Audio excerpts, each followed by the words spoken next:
Hi viewers, welcome to my channel. ಇದು ಶಿವರಾತ್ರಿ ಹಬ್ಬದ ದಿನ ಸೆಕೆಂಡ್ ಪಾರ್ಟ್ ಅಂದರೆ ನೈಟ್ ಬ್ಲಾಗನ್ನು ಶೇರ್ ಮಾಡ್ಕೊತಾ ಇದ್ದೀನಿ. ನನ್ನ ಮಗಳು ಒಂದು ತೊಟ್ಟು ನೀರು ಕುಡಿದಲೇ ಇವತ್ತು ಉಪವಾಸ ಇದ್ದು ಹಬ್ಬನ ಆಚರಣೆ ಮಾಡ್ತಾ ಇದ್ದಾಳೆ. ರಾತ್ರಿ 12 ಗಂಟೆ ಲಿಂಗೋದ್ಭವ ಸಮಯದಲ್ಲಿ ಅವಳು ದೇವರಿಗೆ ಅಭಿಷೇಕನ ಮಾಡ್ತಾ ಇದ್ದಾಳೆ. ಬೆಳಿಗ್ಗೆ ನಮ್ಮನೆಯವರು ಅಭಿಷೇಕ ಮಾಡಿ ಪೂಜೆ ಮಾಡಿದರು. ಅವಳು ಬೆಳಗ್ಗೆಯಿಂದ ಪಾಪ ಉಪವಾಸ ಇದ್ಲಲ್ಲ, ಸೊ ಆ ಟೈಮಲ್ಲಿ ಮಾಡಿದ್ರೆ ತುಂಬಾ ಒಳ್ಳೆಯದು, ಅದ್ಭುತವಾದ ಗಳಿಗೆ ಅಂತ ಹೇಳಿದ್ರಲ್ಲ.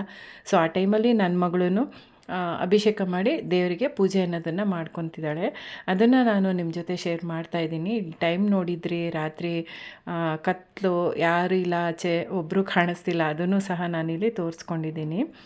ಮಕ್ಕಳಿಗೆ ನಾವು ಯಾವ ರೀತಿ ಹೇಳ್ಕೊಡ್ತೀವಿ, ನಾವು ಯಾವ ರೀತಿ ಆಚರಣೆ ಮಾಡ್ತೀವಿ, ಅದನ್ನು ನೋಡಿಕೊಂಡೇ ಅವರು ಕಲಿತಾರೆ. ಕೆಲವ್ರ ಮಕ್ಕಳಿಗೆ ಅವರಿಗೆ ತುಂಬಾ ಪ್ರೀತಿ ಇರುತ್ತೆ, ಅಂದರೆ ನಾನು ಪೂಜೆ ಮಾಡಬೇಕು, ದೇವರ ಸ್ಮರಣೆ ಮಾಡಬೇಕು ಅಂತ. ನನ್ನ ಮಕ್ಕಳಿಗೆ ಮಹಾದೇವ ಅಂದರೆ ಪ್ರಾಣ. ನನ್ನ ಇಬ್ಬರು ಹೆಣ್ಮಕ್ಳಿಗೂ ಅಷ್ಟೇ ತುಂಬಾ ಇಷ್ಟಪಡ್ತಾರೆ. ಮಹಾದೇವ ಅಂದರೆ ಅಷ್ಟೇ ಭಕ್ತಿ, ಅಷ್ಟೇ ಪ್ರೀತಿ ಅವರಿಗೆ.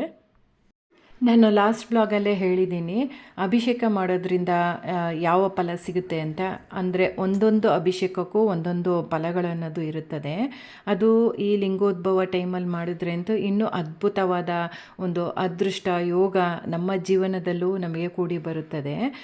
ನನ್ನ ಮಗಳು ಇಲ್ಲಿ ಈ ರೀತಿ ಪೂಜೆಯನ್ನು ಮಾಡಿಕೊಂಡು ಅಭಿಷೇಕ ಎಲ್ಲ ಮುಗಿಸ್ಕೊಂಡು ದೇವರಿಗೆ ಪೂಜೆ ಮಾಡ್ತಿದ್ದಾಳೆ. ಇಲ್ಲಿ ಅಬ್ಸರ್ವ್ ಮಾಡ್ಬೋದು, ಶಿವಲಿಂಗದ ಮೇಲೆ ಒಂದು ಕೆಂಪು ಗುಲಾಬಿ ಹೂವು ಇಟ್ಟಿದ್ಲಲ್ಲ, ಇನ್ನೇನು ಪೂಜೆ ಎಲ್ಲ ಮುಗಿಸ್ಕೊಂಡು ಮಂಗಳಾರತಿ ಎಲ್ಲ ಮಾಡಿ ಇಟ್ಟು ದೇವರಿಗೆ ಪ್ರಾರ್ಥನೆ ಮಾಡ್ತಾಯಿದ್ಲು. ಆ ಸಮಯದಲ್ಲಿ ಕೆಂಪು ಹೂವು ಲಿಂಗದ ಮೇಲಿಂದ ಬಲಗಡೆಗೆ ಬಿತ್ತು. ಅಂದರೆ ಮಹಾದೇವ ಅವಳಿಗೆ ಪ್ರಸಾದ ಕೊಟ್ಟಿದ್ದಾನೆ, ಹೂವಿನ ಪ್ರಸಾದ. ಯಾಕಂದರೆ ಬೆಳಗ್ಗೆಯಿಂದ ಅವಳು ಒಂದು ತೊಟ್ಟು ನೀರು ಸಹ ಕುಡಿದೇ ಉಪವಾಸ ಇದ್ದು ದೇವರಿಗೆ ಪೂಜೆ ಅನ್ನೋದನ್ನು ಮಾಡಿದ್ದಾಳೆ. ರಾತ್ರಿ 1 ಗಂಟೆಗೆ ಪೂಜೆ ಎಲ್ಲ ಮುಗಿಸ್ಕೊಂಡು ಆಮೇಲೆ ಅವಳು ಜಾಗರಣೆ ಏನೂ ಮಾಡಲಿಲ್ಲ. ಪೂಜೆ ಮುಗಿಸ್ಕೊಂಡು ಅಷ್ಟೇ ಮಲ್ಕೊಂಡ್ಬಿಟ್ಲು. ಯಾಕಂದರೆ ನಾಳೆ ಬೆಳಗ್ಗೆ ಅವಳಿಗೆ ಎಕ್ಸಾಮ್ ಇತ್ತು. ಸೊ ಏನೋ ಉಪವಾಸ ಇದ್ದು ಒಂದು ಪೂಜೆ ಮಾಡಬೇಕು ಅಂತ ಅನ್ನಿಸ್ತಂತೆ, ಅದಕ್ಕೆ ಮಾಡ್ಕೊಂಡಿದ್ದಾಳೆ. ಸೊ ಇದು ನೆಕ್ಸ್ಟ್ ಡೇ ಬ್ಲಾಗ್. ಬೆಳಗ್ಗೆ ಅವರು ಕಾಲೇಜಿಗೆ ಕ್ಯಾರಿಯರ್ ಮಾಡಬೇಕಲ್ವಾ. ಸೊ ಇವತ್ತು ನಾನು ತಿಂಡಿ ಬಂದು ದೋಸೆ ಮತ್ತು ಆಲೂಗೆಡ್ಡೆ ಪಲ್ಯ ಮಾಡ್ತಾಯಿದ್ದೀನಿ. ಈ ರೀತಿ ನೀವು ಒಂದ್ಸತಿ ಟ್ರೈ ಮಾಡಿ ನೋಡಿ. ಆಲೂಗೆಡ್ಡೆ ಪಲ್ಯ ಸಖತ್ತು ಟೇಸ್ಟಿಯಾಗಿರುತ್ತೆ. ಅದಕ್ಕೆ ಇಲ್ಲಿ ನಾನು ಈರುಳ್ಳಿನ ಕಟ್ ಮಾಡಿ ಇಟ್ಕೊಂಡಿದ್ದೀನಿ ಉದ್ದುದ್ದಕ್ಕೆ, ಮತ್ತು ಟೊಮೆಟೊ ಮತ್ತು ಹಸಿಮೆಣಸಿನ್ಕಾಯಿನೂ ಸಹ ಉದ್ದುದ್ದಕ್ಕೆ ಕಟ್ ಮಾಡಿ ಎಲ್ಲ ರೆಡಿ ಮಾಡಿ ಇಟ್ಕೊಂಡಿದ್ದೀನಿ. ಆಲೂಗೆಡ್ಡೆನ ಬೇಯಿಸೋಕೆ ಹಾಕಿದೆ, ಬೆಂದಿತ್ತು. ಸೊ ಅದ್ರ ಸಿಪ್ಪೆನ ನಾನಿಲ್ಲಿ ಬಿಡಿಸ್ಕೊತಾ ಇದ್ದೀನಿ. ಹಾಗೆ ನಮ್ಮನೆಯವರು ಸಹ ನನಗೆ ಹೆಲ್ಪ್ ಮಾಡ್ತಿದ್ದಾರೆ. ಅವರು ನಾನೊಂಚೂರು ಬಿಡಿಸ್ಕೊಡ್ತೀನಿ ಅಂತ ಹೇಳ್ಬಿಟ್ಟು ಆಲೂಗೆಡ್ಡೆ ಸಿಪ್ಪೆನ ಇಲ್ಲಿ ಬಿಡಿಸ್ಕೊಡ್ತಾ ಇದ್ದಾರೆ. ಈಗ ಆಲೂಗೆಡ್ಡೆ ಪಲ್ಯ ರೆಸಿಪಿ ಹೇಗೆ ಮಾಡೋದು ಅಂತ ಬನ್ನಿ ಈಗ ನೋಡೋಣ. ಫಸ್ಟು ಸ್ಟವ್ ಮೇಲೆ ಒಂದು ಬಾಣಲಿ ಇಟ್ಕೊಂಡಿದ್ದೀನಿ, ಸ್ವಲ್ಪ ಎಣ್ಣೆ ಹಾಕ್ಕೊಂಡಿದ್ದೀನಿ, ಸಾಸಿವೆ ಜೀರಿಗೆ ಹಾಕ್ಕೊಂಡಿದ್ದೀನಿ. ಅದು ಸಿಡಿದ ತಕ್ಷಣ ಫಸ್ಟೇ ನಾನಿಲ್ಲಿ ಈರುಳ್ಳಿ, ಹಸಿಮೆಣಸಿನ್ಕಾಯಿ, ಟೊಮೆಟೊನ ಹೆಚ್ಚಿಟ್ಕೊಂಡಿದ್ನಲ್ಲ ಉದ್ದುದ್ದಕ್ಕೆ, ಅದನ್ನು ಹಾಕ್ಕೊಂಡು ಒಂದು 2-3 ನಿಮಿಷ ಅದನ್ನು ಚೆನ್ನಾಗಿ ಫ್ರೈ ಮಾಡ್ಕೊತಾ ಇದ್ದೀನಿ. ನಂತರ ಇಲ್ಲಿ ನಾನು ಸ್ವಲ್ಪ ಅರಿಶಿನ ಹಾಕ್ಕೊತೀನಿ, ಅದನ್ನು ಚೆನ್ನಾಗಿ ಬಾಡಿಸ್ಕೊಂಡು ನಂತರ ಹೂಕೋಸನ್ನು ನಾನು ಫಸ್ಟೇ ಕಟ್ ಮಾಡಿ ಬಿಸಿನೀರಲ್ಲಿ ನೆನೆಸಿಟ್ಟಿದ್ದೆ. ಹೂಕೋಸು ಮತ್ತು ಬಟಾಣಿ ಎರಡನ್ನು ಹಾಕ್ಕೊಂಡು ಒಂದು 2-3 ನಿಮಿಷ ಅದನ್ನು ಫ್ರೈ ಮಾಡ್ಕೊತೀನಿ. ಈಗ ರುಚಿಗೆ ತಕ್ಕಷ್ಟು ಉಪ್ಪನ್ನು ಇಲ್ಲಿ ನಾನು ಸೇರಿಸ್ಕೊತಾ ಇದ್ದೀನಿ. ನಂತರ ಇಲ್ಲೊಂದು ಮಸಾಲ ಹಾಕ್ತೀನಿ, ಅದು ಮ್ಯಾಗಿ ಮಸಾಲ. ಈ ಮಸಾಲ ಹಾಕಿದ್ರೆ ಟೇಸ್ಟು ಡಿಫ್ರೆಂಟಾಗಿರುತ್ತೆ, ಸಖತ್ತು ಟೇಸ್ಟಿಯಾಗೂ ಇರುತ್ತೆ. ಸೊ ಅದನ್ನು ಹಾಕ್ಕೊಂಡು ಸ್ವಲ್ಪ ಅಚ್ಕಾರದ ಪುಡಿನ ಹಾಕ್ಕೊಂಡು ಚೆನ್ನಾಗಿ ಮಿಕ್ಸ್ ಮಾಡ್ಕೊತೀನಿ. ಇದಕ್ಕೆ ಬೇಕಾಗಿರೋಷ್ಟು ಕ್ವಾಂಟಿಟಿ ನೀರನ್ನು ಹಾಕ್ಕೊಂಡು ಅದನ್ನು ಬೇಯಲು ಬಿಡ್ತೀನಿ ಒಂದು 10 ನಿಮಿಷ.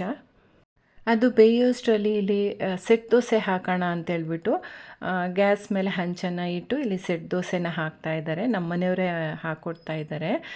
ಯಾಕಂದರೆ ಮಧ್ಯಾಹ್ನ ಅವರಿಗೆ ಎಕ್ಸಾಮ್ ಇರೋದು. ಸೊ ಹಾಗೆ ಬಾಕ್ಸಿಗೂ ಹಾಕ್ಕೊಟ್ಬಿಡಮ್ಮ, ಅದನ್ನೇ ತಿಂತೀವಿ ಇನ್ನೇನು ಅಂತಂದರು. ಅದಕ್ಕೆ ನಮ್ಮ ಮನೆಯವರು ಸೆಟ್ ದೋಸೆ ಹಾಕ್ತಾಯಿದ್ರು. ನಾನೆಲ್ಲ ಬಾಕ್ಸಿಗೆ ಹಾಕಿಡ್ತಾ ಇದ್ದೀನಿ. ಈಗ ಹೂಕೋಸು ಮತ್ತು ಬಟಾಣಿ ಬೆಂದಿದೆಯಾ ಅಂತ ನೋಡ್ತಾ ಇದ್ದೀನಿ. ಈಗ ಬೆಂದಿದೆ. ಈಗ ಫಸ್ಟೇ ನಾನು ಆಲೂಗೆಡ್ಡೆನ ಬೇಯಿಸಿಟ್ಕೊಂಡಿದ್ನಲ್ಲ, ಅದನ್ನು ಲೈಟಾಗಿ ಸ್ಮ್ಯಾಶ್ ಮಾಡಿ ಇದಕ್ಕೆ ಮಿಕ್ಸ್ ಮಾಡ್ಕೊತಾ ಇದ್ದೀನಿ. ಸ್ವಲ್ಪ ನೀರನ್ನು ಹಾಕ್ಕೊತೀನಿ, ಯಾಕಂದರೆ ತುಂಬ ಗಟ್ಟಿ ಇರಬಾರ್ದು ಪಲ್ಯ ಅಂಥೇಳಿ. ಈಗ ಇದು ರೆಡಿಯಾಗಿದೆ. ದೋಸೆ ಜೊತೆ ಮಾತ್ರ ಸಖತ್ತಾಗಿತ್ತು. ಮಕ್ಕಳಿಗೆ ಹಾಕ್ಕೊಟ್ಟೆ ತಿನ್ನೋಕ್ಕೆ. ತಿಂದುಬಿಟ್ಟು ಅಮ್ಮ ಸಖತ್ತಾಗಿ ಮಾಡಿದ್ಯಾ, ಟೇಸ್ಟ್ ಮಾತ್ರ ಅಲ್ಟಿಮೇಟಾಗಿದೆ ಅಂತ ಹೇಳ್ತಾಯಿದ್ರು. ಅವ್ರಿಗೂ ತಿಂಡಿ ಹಾಕ್ಕೊಟ್ಟಿದ್ದೀನಿ. ಅವರು ತಿಂಡಿ ತಿಂದ್ಕೊಂಡು ಈಗ ಕಾಲೇಜಿಗೆ ಹೊರಟ್ರು. ಇವತ್ತು ಅವರಿಗೆ ಎಕ್ಸಾಮ್ ಇದೆ, ಮಧ್ಯಾಹ್ನ ಎಕ್ಸಾಮ್ ಇರೋದು. ಈಗ 9 ಅವರು ಹೊರಡ್ತಿದ್ದಾರೆ, ಇಲ್ಲಿ ಬಸ್ ಬರುತ್ತೆ. ಸೊ ಎಕ್ಸಾಮ್ ಅಂದಮೇಲೆ ಎಲ್ಲ ಮಕ್ಳಿಗೂ ಟೆನ್ಷನ್ ಇದ್ದೇ ಇರುತ್ತಲ್ವ, ಅದಕ್ಕೆ ಏನೂ ಟೆನ್ಷನ್ ಮಾಡ್ಕೋಬೇಡಿ, ಆರಾಮಾಗೆ ಬರೀರಿ ಅಂತ ಅವರಿಗೆ ಹೇಳಿ ಕಳಿಸಿದ್ದೀನಿ. ಇದು 2 ದಿವಸದ ಬ್ಲಾಗು. ಅಂದರೆ ಶಿವರಾತ್ರಿ ದಿವಸ ಲಿಂಗೋದ್ಭವದ 1 ಅವರು ಬ್ಲಾಗನ್ನು ಶೂಟ್ ಮಾಡ್ಕೊಂಡಿದ್ದೆ. ಮತ್ತು ಮಾರನೇ ದಿವಸ ಇದು ಬೆಳಗ್ಗೆ 6 ಗಂಟೆಯಿಂದ 10 ಗಂಟೆವರೆಗೂ ನನ್ನ ರೊಟೀನನ್ನು ನಿಮ್ಮ ಜೊತೆ ಶೇರ್ ಮಾಡ್ಕೊಂಡಿದ್ದೀನಿ. ನನ್ನ ಈ ಬ್ಲಾಗ್ ಏನಾದರೂ ನಿಮಗೆ ಸ್ವಲ್ಪನಾದರೂ ಇಷ್ಟ ಆಗಿದ್ದರೆ ಪ್ಲೀಸ್ ವ್ಯೂವರ್ಸ್ ಒಂದು ಲೈಕ್ ಮಾಡಿ, ಹಾಗೆ ಕಮೆಂಟ್ ಮಾಡಿ ತಿಳಿಸಿ. ಮತ್ತು ನನ್ನ ಚಾನಲನ್ನು ಸಬ್ಸ್ಕ್ರೈಬ್ ಮಾಡ್ಕೊಳೋದು ಮರಿಬೇಡಿ, ಯಾಕಂದರೆ ಹೊಸ ಚಾನಲಿಗೆ ಸಪೋರ್ಟ್ ಮಾಡಿ. ನಿಮ್ಮೆಲ್ಲರ ಒಂದು ಸಪೋರ್ಟು ನಮಗೆ ತುಂಬಾ ಇನ್ಸ್ಪಿರೇಷನ್ ಕೊಡುತ್ತೆ ಇನ್ನೂ ಹೆಚ್ಚಿನ ಬ್ಲಾಗ್ಗಳನ್ನು ಮಾಡೋದಕ್ಕೆ. ವಿವರ್ಸ್, ನಾನು ಚಾನಲ್ ಸ್ಟಾರ್ಟ್ ಮಾಡಿ ಸುಮಾರು 1.5 ತಿಂಗಳೇ ಆಗಿತ್ತು. ಬಟ್ ನನ್ನ ಬ್ಲಾಗ್ಸ್ಗಳು ಮಾಡೋಕ್ಕಾಗಿಲ್ಲ. ಶಾರ್ಟ್ ವೀಡಿಯೋಸನ್ನೇ ನಾನು ಅಪ್ಲೋಡ್ ಮಾಡ್ತಾಯಿದ್ದೀನಿ.